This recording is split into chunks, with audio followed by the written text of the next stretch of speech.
Sorry, your line has been temporarily disconnected. Sorry, your line has been temporarily disconnected. Inimok naman ni House Speaker Feliciano Belmonte mga kumakandidato ngayong eleksyon na magdeklara ng political ceasefire ngayong Semana Santa.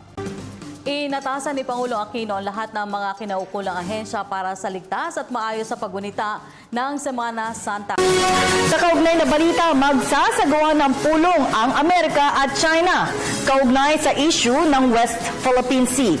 Pabor naman ang palasyo sa pagpapaluwag ng Bank Secrecy Law na isinusulong ng ilang ahensya ng gobyerno, kabilang na ang Bangko Sentral ng Pilipinas. Lord, our life have been influenced by so many factors, so many events, so many people. Help us to realize, Lord, that we are responsible for our own destiny, that we may not miss, and we must face on achieving our one and only goal in life, you and heaven. If we miss it, we miss everything. All our life, we allowed others to influence us. In all of this, we were not totally free. We want now to declare our independence. We want to exercise our right to choose you, but we need your grace to do it. We need your mercy for it.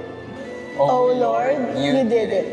You finished your suffering on the cross, faithful in life, faithful in death, taking the sins of the world upon your sinless shoulders, taking our sins so that we might receive your forgiveness and new life. All praise to you, O Lord God, for finishing the work of salvation, for saving us. Araw-araw pong tumutok sa Balitang Hali para sa mga balitang walang kinikilingan, walang pinoprotektahan. Wala hong kasinungalingan, serbisyong totoo lamang. Mga kapuso, labis ng araw na lang, Pasko na. Mula sa tahanan ng katotohanan, Mark Salazar po. At ako po si Mav Gonzalez. Ang inyong mga kasalo dito sa Balitang Hali Weekend.